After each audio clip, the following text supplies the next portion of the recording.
어떤 여자분이 늘 산책을 좋아했어요. 그래서 늘 퇴근 후에 집에 돌아오면은 그 동네 한 바퀴를 산책을 하는데 어느 날 어떤 집 앞을 지나가는데 집 앞에 앵무새 한 마리가 집 앞에 이렇게 서 있으면서 지나가는 여자를 보고 뭐라 그러냐면 어이 되게 못생겼다 이러더래요. 앵무새가 어이 되게 못생겼다. 그래서 이 여자분은 장난인 줄 생각을 하고 그냥 지나갔어요. 그래서 그 다음날 또 여자분이 그대로 지나가는 거야. 앵무새가 또 바라보더니 어이 되게 못생겼다. 이 화가 바짝 났어요. 이 여자분이. 그래서 그 집에 들어가가 주인에게 막 따졌습니다. 뭐 저런 게 다 있냐고. 내가 왜 못생겼냐고. 그래서 앵무새는 그 주인에게 그냥 혼을 내서 몇 가지 맞은 거예요. 다시는 그렇게 말하지 말라고. 그래서 여자가 그 다음날 그 여자가 그분이 또 그곳을 지나가는데 앵무새가 여자분을 보고 뭐라 하냐면 어이 너 알지? 이러더래. 어이 너 알지? 무슨 말인지 모르겠죠, 여러분. 예. 예. 이게 앵무새제 사탄입니다. 예. 금년에 우리 교회가 좀 더 행복하고 더 행복하고 우리의 삶이 정말 기쁨으로 살기 위해서 제가 그쪽 방향으로 계속 말씀을 준비하고 있습니다. 오늘도 정말 나와 내 집이 더 행복해질 수 있는 그 길이 어디에 있는가? 정말 우리가 더 행복하게 사는 비결이 어디에 있는가? 여기에 대한 말씀을 오늘 사도행전 16장 유명한 그 성경을 통해서 말씀을 잠시 나누려고 합니다. 그 역사 연구가인 그 대가로 불렸던 그 아놀드 토인비라고 하는 분은 그 역사 연구에서 이런 이야기를 했습니다. 그동안 역사의 지평에 떠올랐던 21개의 문명이 있었는데 그 중에 19개가 다 자멸해버리고 말았다. 그리고 그 이유 중에 가장 대표적인 것이 무신론과 물질주의였다. 이렇게 정의를 했습니다. 모든 인간은 종교 본능을 다 가지고 있습니다. 문자도 없고 옷도 입지 않는 야만인이라고 해도 그들에게는 신도 있고 종교도 있어요. 그러나 제 아무리 지능 지수가 높고 고급 음식을 먹는다고 해도 먹는 이 동물들을 봤을 때 개나 뭐 침팬지 뭐 방금 말했지만은 앵무새 같은 이런 것들이 있다 할지라도 그 차이는 간단합니다. 사람에게는 영혼이 있고 짐승에게는 영혼이 없기 때문에 그들에게는 신이라고 하는 것이 없습니다. 왜? 사람은 영혼을 가지고 있기 때문입니다. 의학에서 논의되고 있는 그 뇌사라고 하는 거, 여러분도 아시겠지만 뇌사는 뇌의 의식 활동이 정지되는 것을 말합니다. 다시 말해서 뇌의 의식 활동이 멈추게 되면은 죽은 사람이라고 하는 것을 닥터는 딱 사망 선고를 내리게 됩니다. 마찬가지로 그 영혼이 하나님을 의지하지 못하고 영적 활동을 하지 않는다고 하면은 죽은 영혼이 되고 만다는 거예요. 그리고 중요한 것은 사람을 구성하는 가장 중요한 중심은 영혼이라는 것입니다. 영혼이 가장 중요하다는 거예요. 영혼을 본질이라고 본다고 하면은 육체는 껍데기에 불과한 것입니다. 껍데기라고 하는 것은 본질을 감싸고 있는 옷에 불과한 거예요. 그러니까 어떻게 보면은 우리의 영혼이 중요하고 우리의 육신은 우리의 영혼을 감싸고 있는 껍질에 옷에 불과하다. 그런 얘기입니다. 우리가 그 옷 가게 같은 데 보면은 또 유명한 양장점, 이 소윈도우 같은 데 보면은 마네킹을 두고 그 마네킹에다가 옷을 입혀 놓죠. 철 따라 또 새로운 옷이 나오면 그 마네킹에 옷을 예쁘게 입혀 놓고 그 옷을 사도록 만듭니다. 그것도 유명 디자이너가 디자인한 최고급의 의상을 거기에 입혀 놓습니다. 그러나 그 누구도 마네킹을 바라보면서 행복한 여인이라고 부러워하지 않습니다. 왜냐하면 마네킹은 생명이 없기 때문에. 늘 그냥 거기에 서 있는 거예요. 생명이 없기 때문에. 영혼의 의식 활동이 정지된 사람이 죄 아무리 잘 먹고 잘 살고 잘 입는다고 해도 그들에게는 참 행복이나 보람이 없는 거예요. 따지고 보면. 우리가 잘 아는 그 노르웨이라고 하는 나라가 전 세계에서 가장 살기 좋은 나라로 1위로 되어 있더라고요. 노르웨이. 조그만 나라예요. 전체 인구가 한 400만 밖에 되지 않습니다. 조그만 나라예요. 그리고 이 노르웨이는 수도가 오슬로라고 하는 곳인데 약 47만에서 50만 정도 살고 있습니다. 쿠웨이트 다음으로 석유가 가장 많이 나는 곳이 이 노르웨이입니다. GNP도 세계에서 가장 높은 나라 중에 하나입니다. 그리고 이 나라는 물론 미국도 그렇게 해주지만 병나면 국가가 다 고쳐주고 늙으면 국가가 다 책임지고 먹여서 살려주는 나라가 노르웨이입니다. 부자들은 섬이나 산속에 별장을 가지고 있으면서도 주말이나 휴가철이 되면 별장 생활을 다 즐긴다고 그럽니다. 그런데 대부분의 그 별장들에 가보면은 텔레비전이나 이런 집안 수도 시설까지도 해놓지 않는답니다.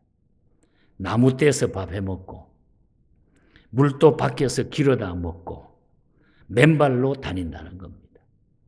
다시 말하면 원시적 삶을 재현하면서 사는 것이 그들에게는 가장 행복하고 가장 즐거운 일이라.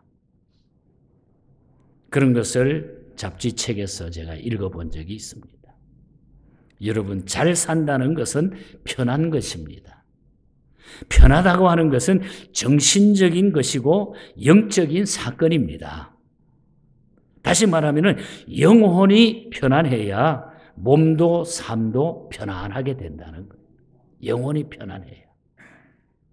본래 하나님은 인간을 하나님의 형상 닮은 존재로 우리 인간을 만드셨다고 그랬죠. 다시 말하면 온전하고 올바른 삶을 살 수 있는 존재로 하나님은 우리 인간을 창조하셨다는 거예요. 그러나 인간은 스스로 하나님을 거역하고 자신의 모습을 파괴하면서 타락하기 시작한 것입니다. 토인비가 지적한 대로 문명이든 국가든 개인이든 무신론과 물질주의에 빠지게 되면 침몰하게 된다는 거예요. 무신론, 물질주의. 그것이 오늘 이 세계를, 오늘 이 시대를 주름 잡고 있는 일들 중에 하나라는 거예요. 그래서 모든 것들이 파괴되어 가고 있다는 거죠.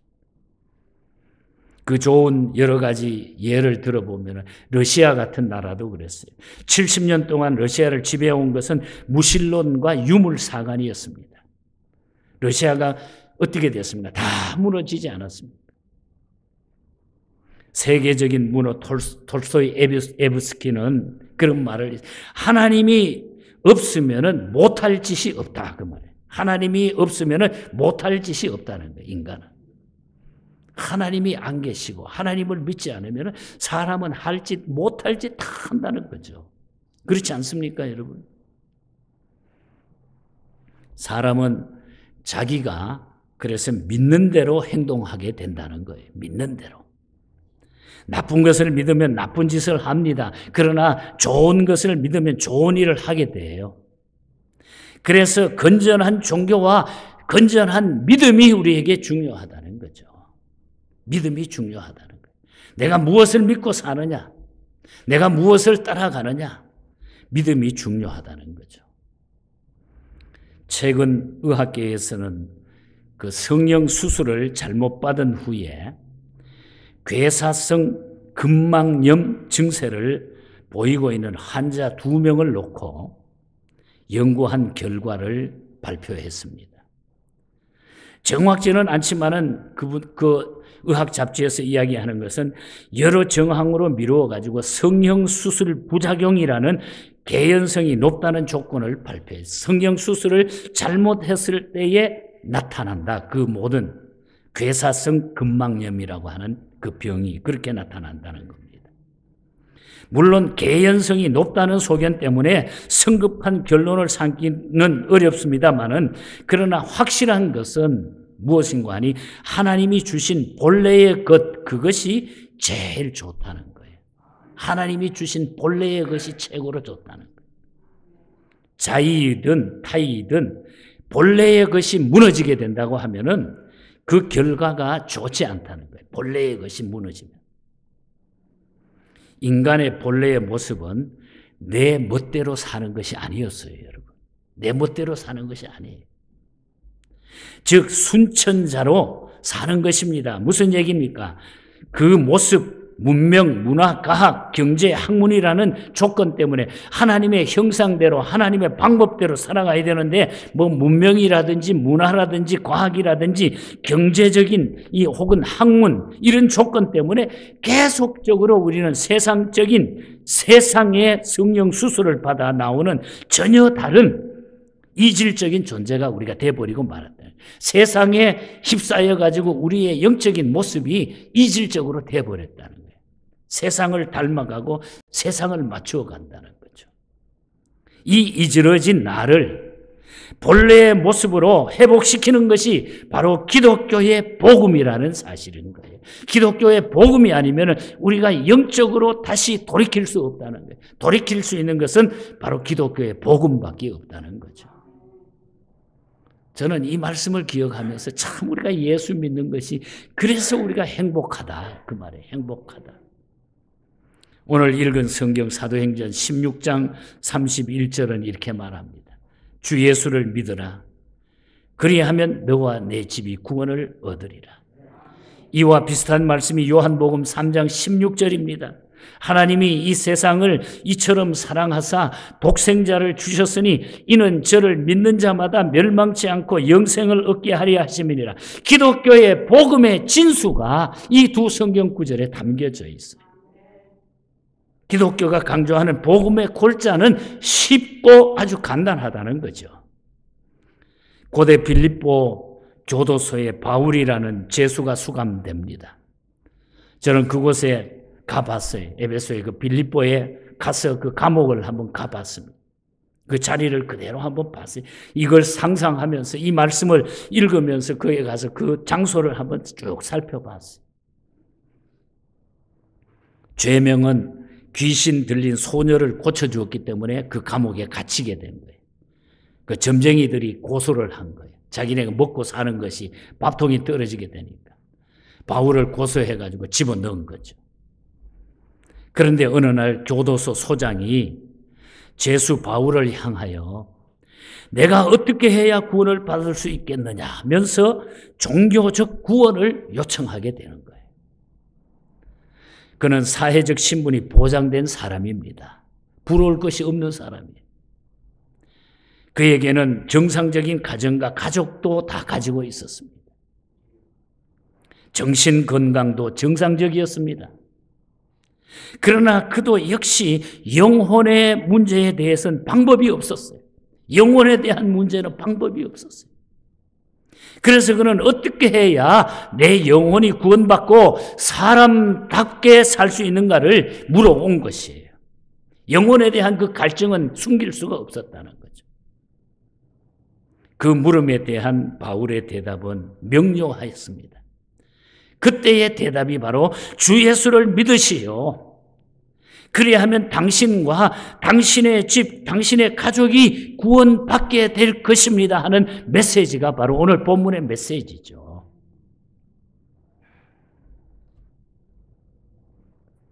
최근 영국의 잡지사인 이코노미스트는 세계에 7대 불가사의 목록을 제시했습니다.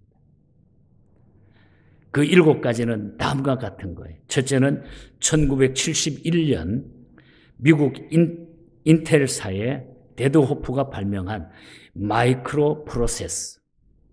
이것이 첫 번째. 그 다음에 두 번째는 전 세계 9만 명의 여성이 사용하고 있는 9천만 명 이상, 1억 명 이상이 사용하고 있는 피임약. 1951년 멕시코 시티에 있는 신덱스사의 젊은 연구원인 칼제라시라고 하는 사람이 발명한 그 피임약. 이것이 두 번째. 그리고 세 번째는 1876년 알렉산더 그레이엄 벨이 발명한 전화회로. 이 전화 하나가 만들어졌기 때문에 온 지구촌을 좁게 만들 수 있었다고 하는 거예요. 전화회로. 이것이 1876년 거. 그 다음에 네 번째가 한 번에 570명 이상을 태울 수 있는 전보 제트기. 지금은 막 엄청나게 이 비행기가 많아졌잖아요. 그리고 다섯 번째는 해상 석유 채굴 시설. 바다에 있는 그 석유를 꺼내는 게 채굴 시설이 이거는 엄청난 일이라는 거예요. 사람의 힘으로 도저히 힘든 일인데 그걸 만들어냈다는 거죠. 그리고 여섯 번째는 1950년대 미국에서 처음으로 실험바 있는 수소폭탄.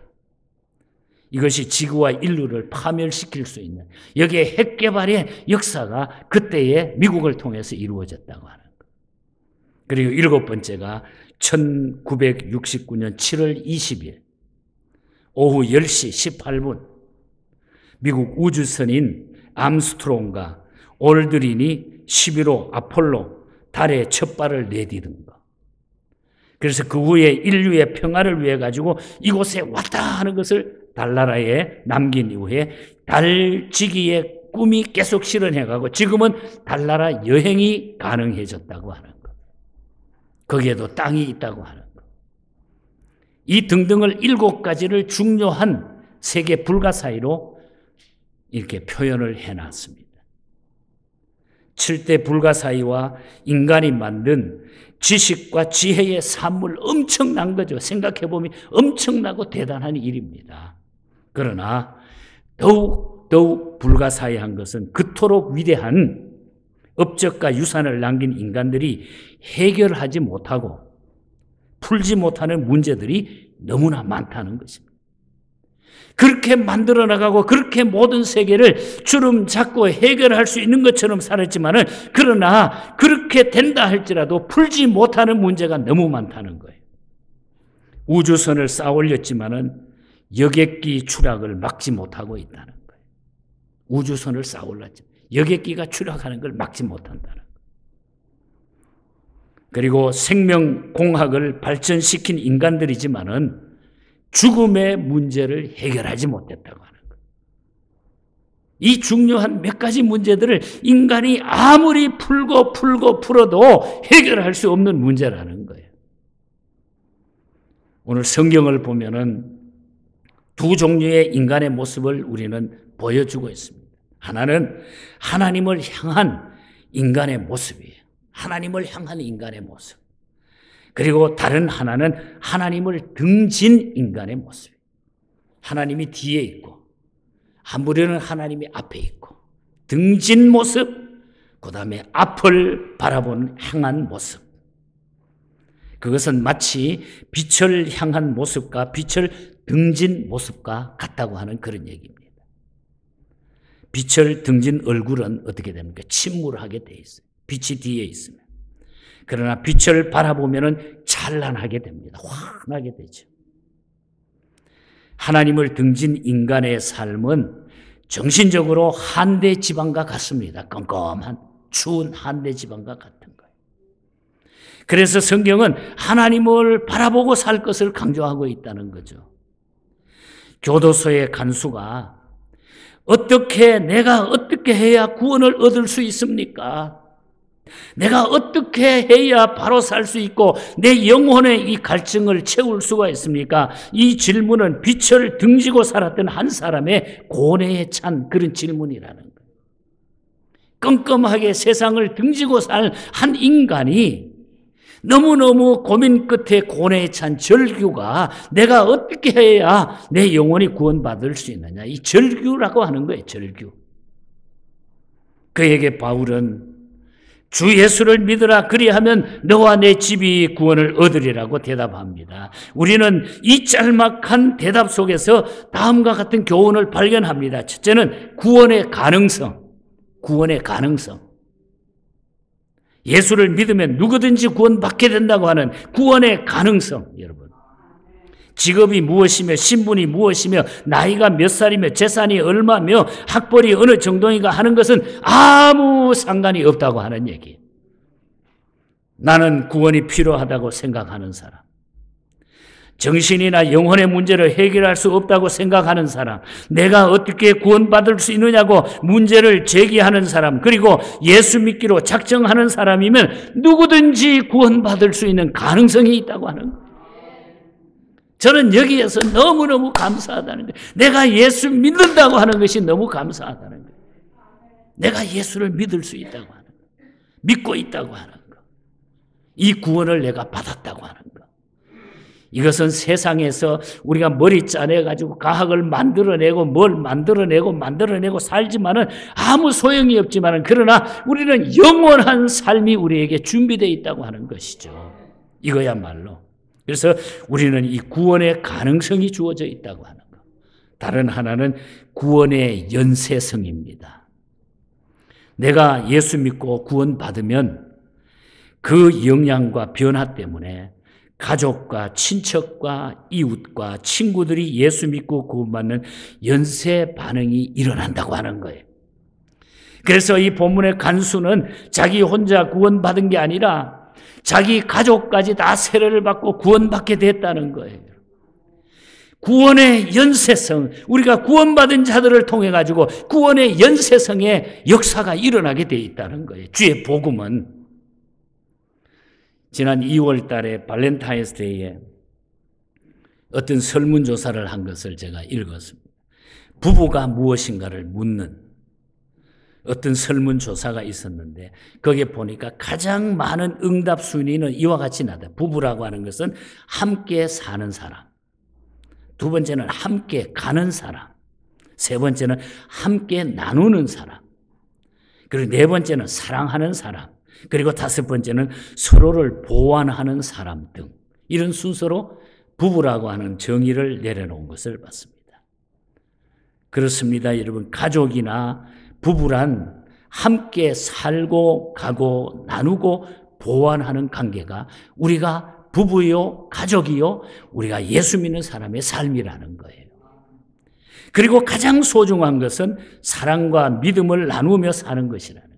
사랑과 믿음을 나누면서. 그러면 그 비결이 무엇일까요? 교도소 간수의 경우처럼 가족과 함께 예수 믿는 것이라는 거예요. 가족과 함께. 그래서 우리는 구원의 가능성이 열려 있고 우리가 구원받은 하나님의 백성들에게는 이 구원받을 수 있는 연쇄성을 다른 사람에게 전할 수 있고 나를 통하여 다른 사람이 구원받을 수 있게 된다고 하는 것. 참 놀라움이에요. 여러분, 이 능력을 우리가 전파해야 되죠. 이것이 전도요, 선교하는 것입니다. 예수 믿는 것, 여러분, 진짜 행복은 예수 믿는 데서부터 시작이 돼요. 그래서 진짜 행복은 예수 믿는 데서부터 시작한다는 거예요. 예수 안 믿으면 다 말짱황입니다, 여러분. 세상의 인생이. 1960년도 이후에 미국의 100대 재벌 랭킹에 들었던 기업들 가운데 살아남은 기업이 현재의 20개에 불과하다 그래요. 100대 재벌이 세월이 지나면서 다 망하고 없어지고 남은 것이 20개. 그 후에 또 새로 생겼기에 다른 것들은. 이 말은 영원한 재벌도 영원한 건강도 영원한 권력도 이 땅에는 없다는 거예요, 여러분. 영원한 것이 없어요. 그러나 영원한 것이 분명히 있습니다. 그것은 바로 하나님을 향한 믿음은 영원하다는 거예요. 하나님을 향한 믿음, 이것이 영원하다는 거죠. 왜 이것을 우리가 놓쳐야 됩니까? 이 영원한 것을 왜 우리가 놓쳐야 됩니까? 놓치지 않기를 축복합니다, 여러분. 솔직하게 우리는 나 자신의 제한성과 한계성을 인정해야 돼요. 내 스스로 다 인정해야 돼요. 미국의 유명한 경영 컨설턴트 스티브 코비 박사가 그랬잖아요. 유능한 사람은 무엇이 중요한가를 판단해가지고 우선순위를 따라서 일한다 그랬어요. 우선순위. 무엇이 중요한가? 우선순위가 중요하다. 무엇이 먼저인가를 빨리 판단하는 것이 최고로 성공의 비결이라는 거죠. 우리에게 무엇이 우선순위가 됩니까? 나에게 우선순위가 뭘까요? 여러분 자신에게 우선순위가 뭡니까? 지금 여기서 예수 그리스도를 구주로 영접하는 것. 이것이 우리 인생의 가장 중요한 우선순위가 돼야 돼요. 몇 년 전에 목회하다가 의사의 경고를 무시하고 무리하다가 쓰러진 52세에 미국 와서 성공했던 어떤 사장 젊은이를 저는 보았습니다. 그런데 이분이 병이 들고 나서 곧 이제 세상을 떠나야 되는데 하는 얘기가 제가 바보였습니다. 제가 바보였습니다. 그런 이야기를 했어요. 제가 바보였습니다. 쓰러지면 끝나는 것을 미처 저는 깨닫지 못했습니다. 제가 바보였습니다. 라면서 후회하는 그 후회 이야기를 오랫동안 들어준 적이 있습니다. 다 소용이 없습니다. 그 후에 얼마 후에 세상을 떠났습니다. 나와 내 집이 사는 길은 정해져 있어요, 여러분. 정해져 있습니다. 지금 마음 열고 예수 그리스도를 영접하면 되는 겁니다. 예수님을 영접하는 자에게는 영원히 사는 이 약속이 하나님 앞에 꽉 붙들려 있기 때문에 변함이 없다고 하는 것입니다. 주 예수를 믿어라. 그리하면 너와 내 집이 구원을 얻으리라. 좋은 일, 급한 일을 뒤로 미루는 것은 미련한 일입니다. 정말 행복해지기를 원하십니까? 지금 위대한 결단을 내릴 수 있기를 축복합니다, 여러분. 지금 예수님을 영접하시기를 바랍니다, 여러분. 이미 영접한 분들은 더욱 믿음을 굳건히 하시고 감사하게 살아가시기를 축복합니다, 여러분. 기회가 늘 있는 것이 아니에요. 기회를 잃지 마십시오. 마음을 정하시기 바랍니다. 그래서 이 간수는 그것을 분명히 알아듣고 예수 그리스도를 영접하게 됩니다. 온 가족이 세례받게 됩니다. 오늘 본문 34절 마지막에 보면 그와 온 집안이 하나님을 믿음으로 크게 기뻐하니라. 크게 기뻐하니라. 고민했던 자가 구원 문제에 영적인 문제에 고민했던 자가 이 문제를 해결하고 온 가족과 믿음으로 크게 기뻐하더라. 여기에 크게 기뻐했다고 하는 건 더 행복하더라. 똑같은 얘기예요. 크게 행복하더라.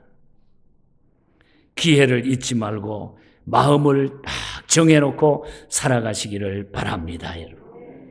크로스비의 찬송으로 마지막 결론을 맺기를 원합니다. 예수 믿고 나니까 예수 안 믿는 사람이 너무 불쌍하게 보였던 크로스비. 자기 신세는 사실 앞을 보지 못한 여성이었어요. 그런데도 예수 믿고 나니까 영적인 눈이 활짝 열리니까 마치 이 간수처럼 자기의 모든 고민거리를 해결하고 나니까 이제는 예수 안 믿는 사람들이 불쌍해서 견딜 수가 없는 거예요. 왜 저분들이 주께로 한 걸음씩 못 나갈까? 그래서 only a step이라고 하는 단 한 걸음씩만, 단 한 걸음만, only a step, 단 한 걸음만 주께로 왔으면 좋겠다. 다 사람들이 나처럼 구원받았으면 좋겠다. 내가 앞을 못 보지만 영적인 눈이 열리니까 자기는 천국 백성으로 천국 가면은 다 환한 눈으로 주님과 함께 사니까 너무너무 기가 막혀서 좋은 거예요. 그래서 만든 찬송이 주께로 한 걸음씩 왜 가지 않느냐. 너의 죄 자복하고 그 앞에 나가라. 주께로 한 걸음씩 너 빨리 나가라. 주께서 너를 맞아 내 죄를 사하시리. 주께로 한 걸음씩 주 은혜 받아라. 기회를 잃지 말고 내 마음 정하라. 한 걸음씩 한 걸음씩 주께 나오라. 주님께 아뢰이면 너 복을 받으리라. 값없이 주는 은혜 너 거절 말아라. 올리어 스텝. 단 한 걸음만, 단 한 걸음만. 여러분, 단 한 걸음만 건너면 되는데 그 앞에 와서 망설이고 있지 않습니까? 여러분의 인생이 그 앞에 서 있지 않습니까? 한 걸음만 다가서시기를 바랍니다. 오늘 이 말씀을 통해서 주님께 한 걸음만 더 다가서기 바랍니다. 여러분의 인생이 침울하고 힘든 그 무거운 짐들이 다 벗겨지게 될 것이고 우리는 행복한 삶이 되어질 줄 믿습니다. 하나님 아버지,